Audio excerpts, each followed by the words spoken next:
morning, good morning, good morning, everyone. Thank you for joining us again for another Clearwater Jazz Holiday Foundation's Young Lions Jazz Master Virtual Sessions.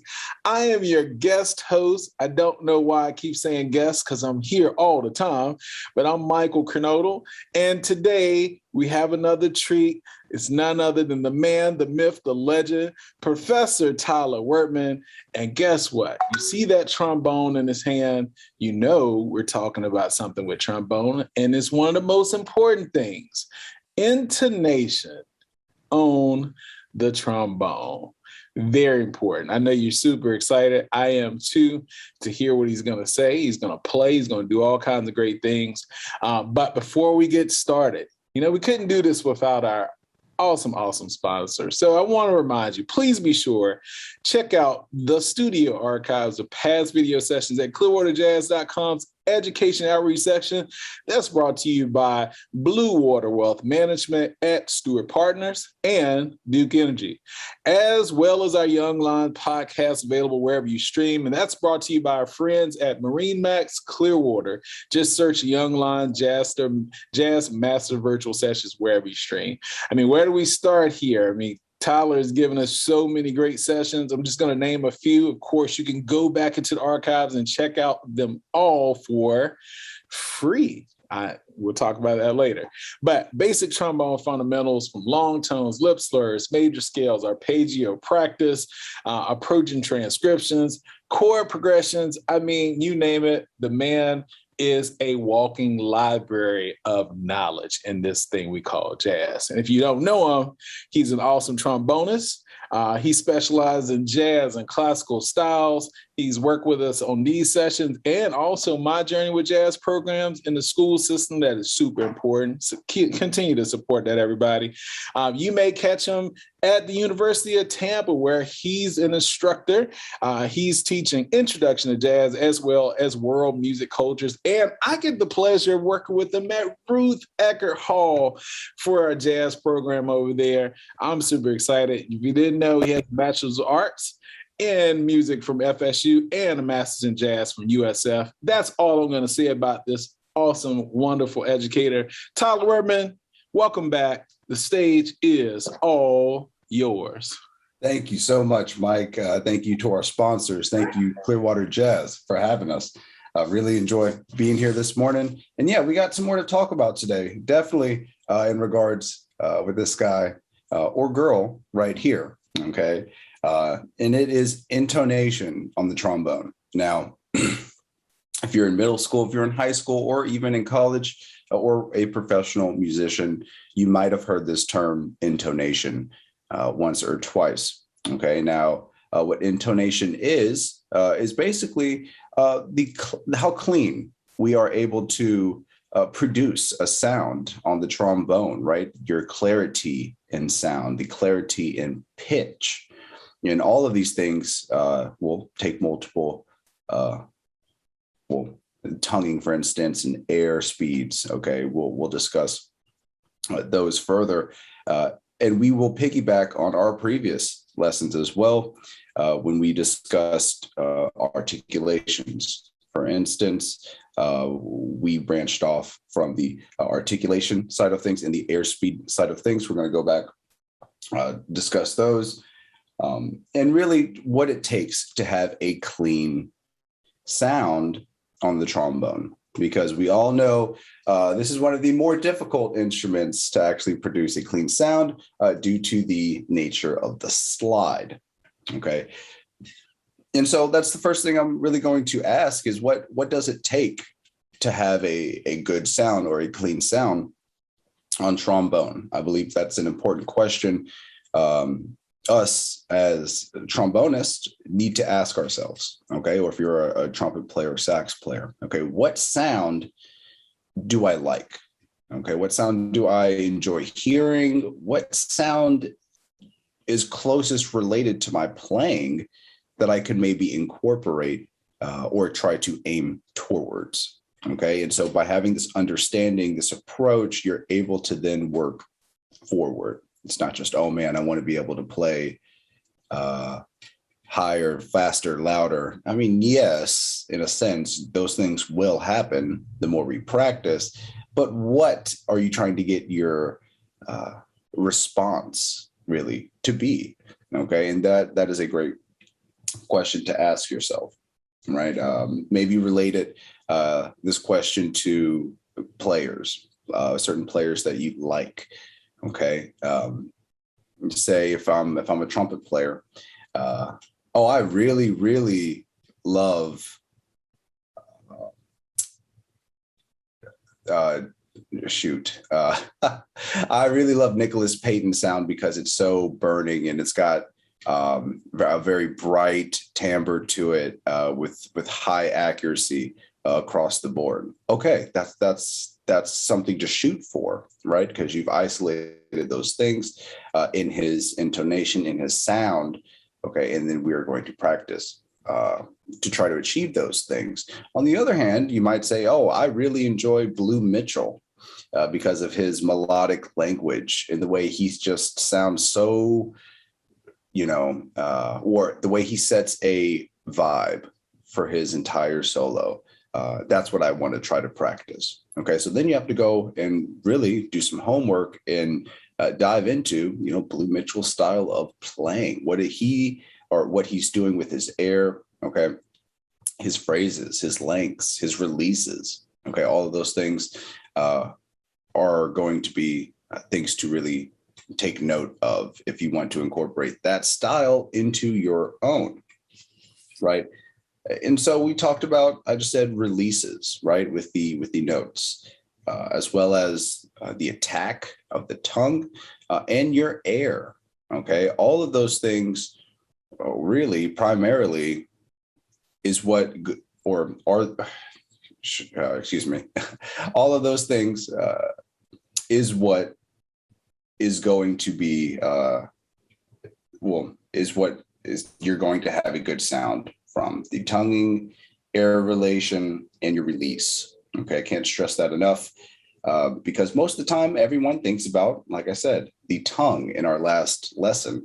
And the tongue only does maybe 25% of the work in actually producing a note out of your instrument, right? We talked about how the tongue lines up with the air to form our articulation.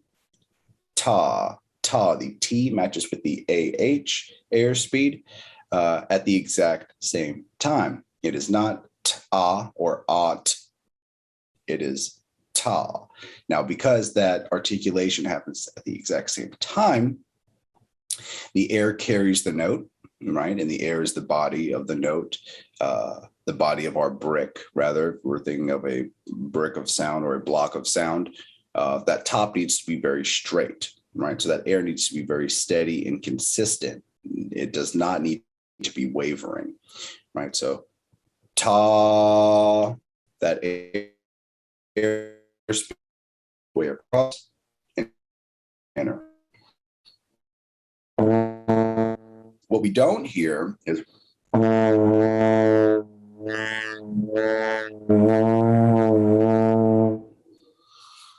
what I'm doing here is I'll have the initial attack.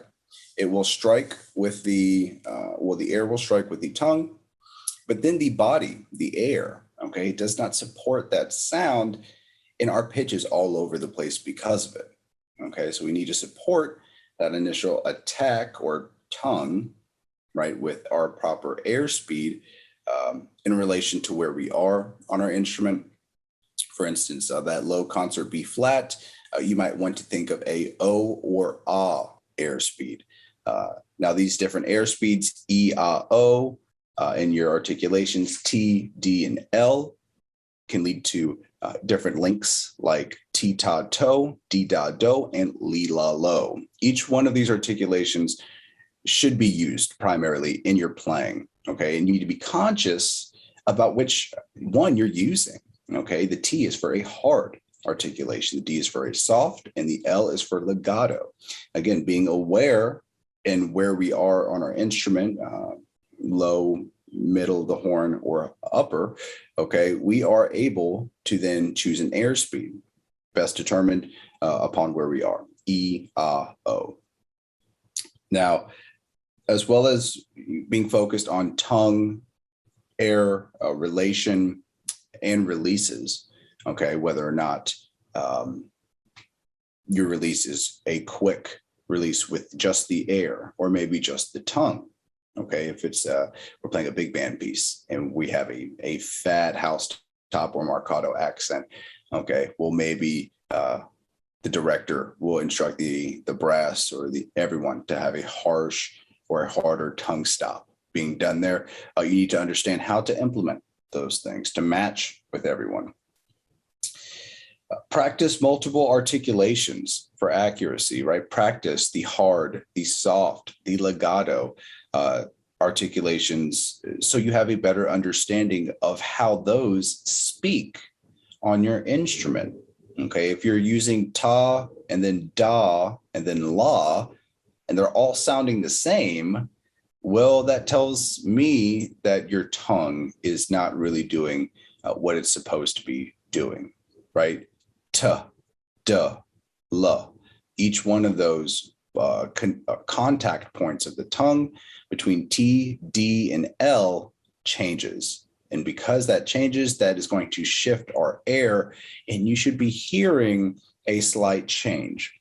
Okay, for instance, I'll play 4/8 and a quarter of each. Okay, I'll play the hard T with a ta articulation. I'll play F.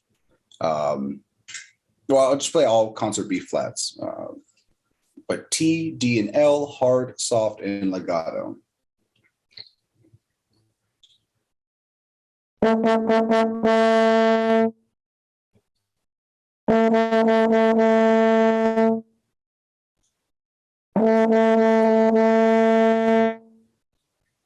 So, and I need to go back and work on the legato a little bit more because in my opinion, it was just a little too closely related to the soft, but understand both of those are going to be longer than the hard articulation. With the legato is going to allow you to do more, is to play through your partial, for instance. That was legato, your soft.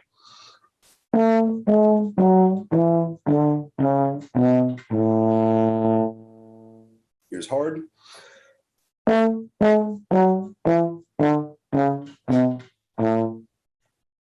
Okay, noticed on the hard articulation, I changed my phrasing. Instead of playing everything slurred, I played things detached. Okay, because we were playing a hard articulation. This is normally how we are going to incorporate these different articulation styles, and you need to be aware of your releases. Okay, like I said, in one or with legato and soft style playing, the airspeed is always moving for all of these styles, but it's how it's being used. Okay, and it's that understanding that is going to lead to a better intonation on your instrument.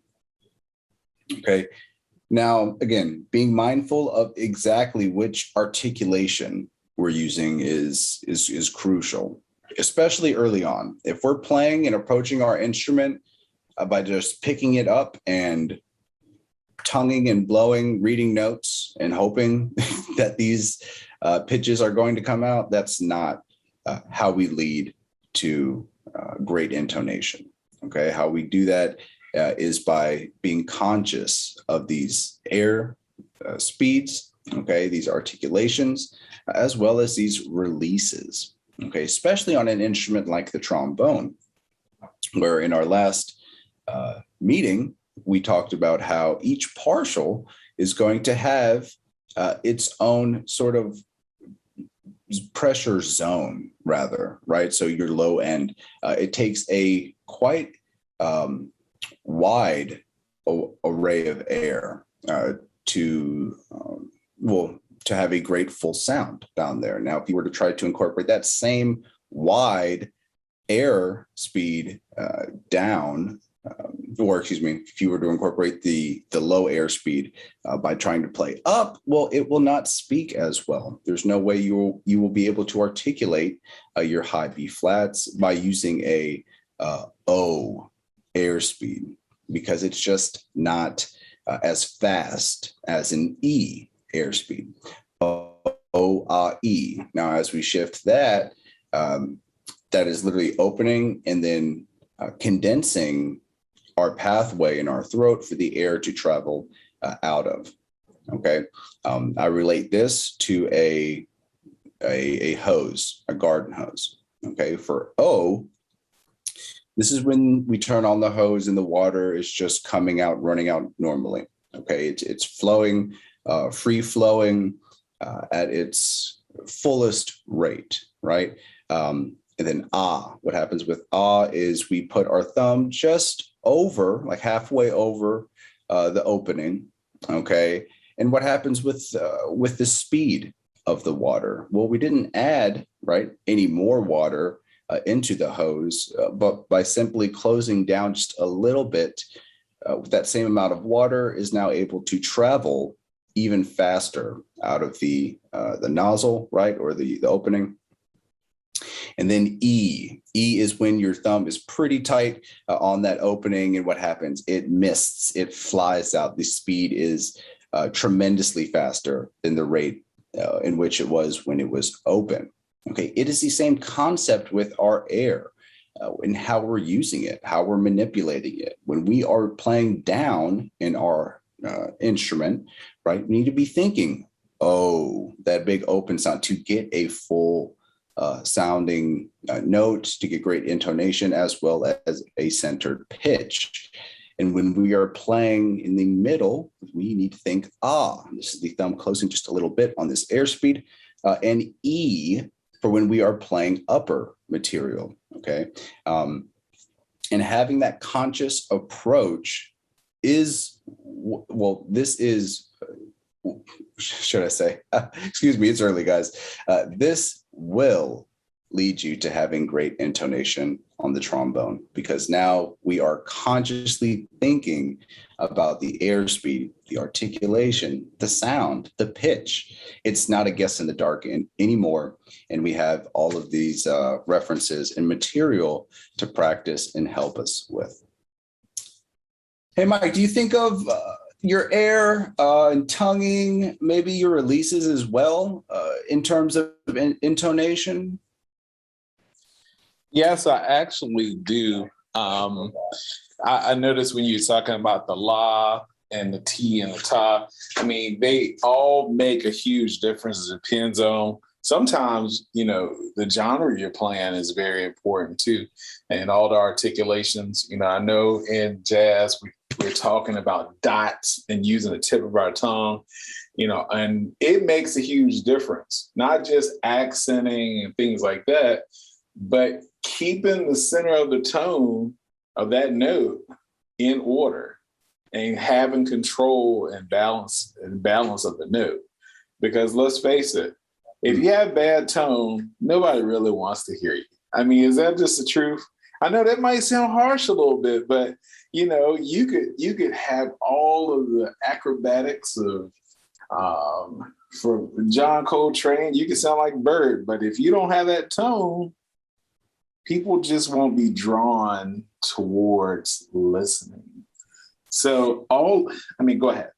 Well, no, you're 100% right. And there's a phrase that I was told early on, and it still sticks with me today about that. And it's, the first thing people are going to hear when you play is your tone. They're not, really going to hear what harmonies you're playing, right? They're going to hear your sound. And if that isn't together and that doesn't sound appealing, well, why would they stick around for the rest of it, right? Exactly. Some of my favorites, when I think about Roy Hargrove or yes, or Nicholas Payton, some of those guys you mentioned earlier.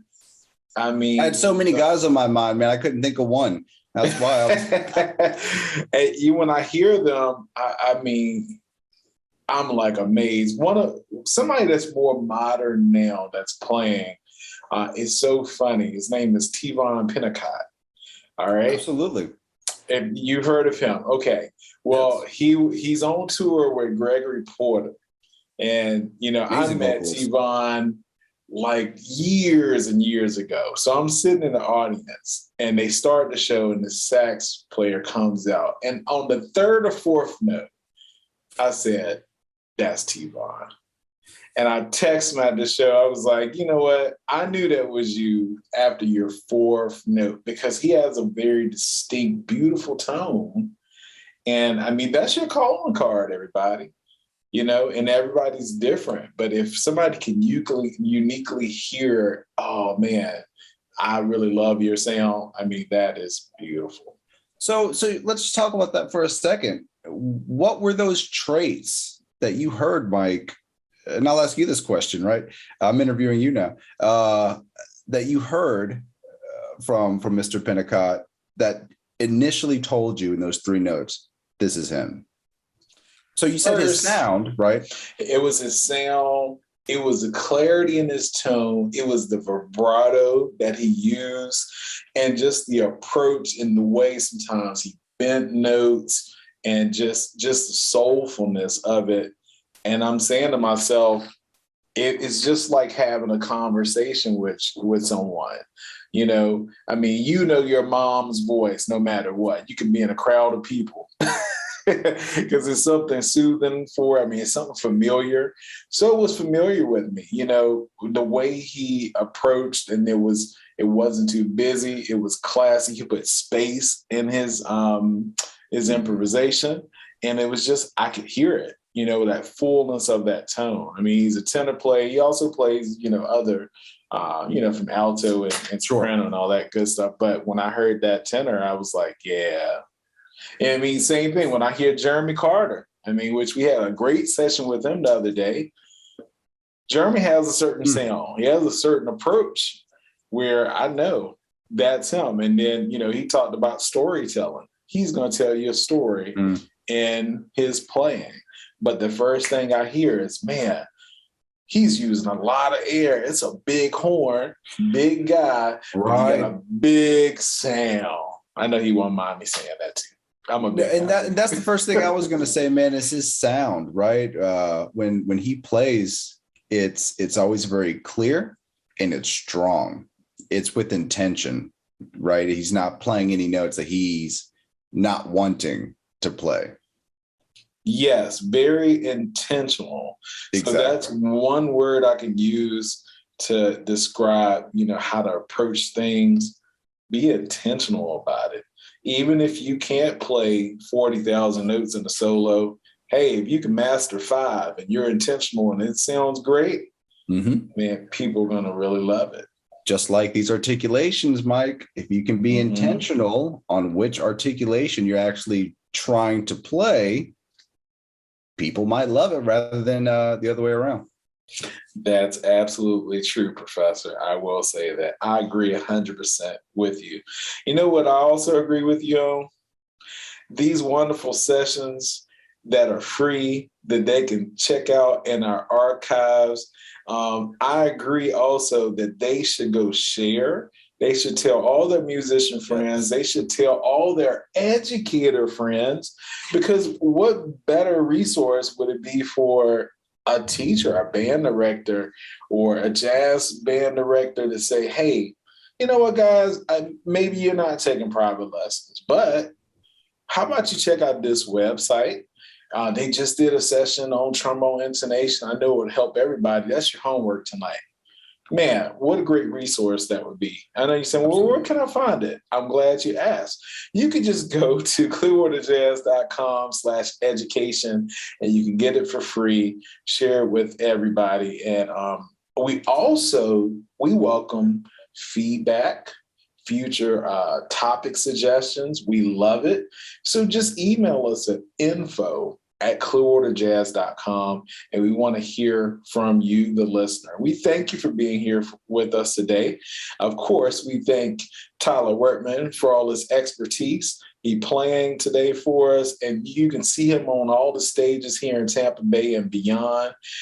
He's out there doing it. He's in the field, so that's why he's very credible to let us know what he's doing. I'm your guest host, Michael Cronodle. It has been a pleasure being with you today. And until next time, Keep it swinging, everybody. Bye-bye.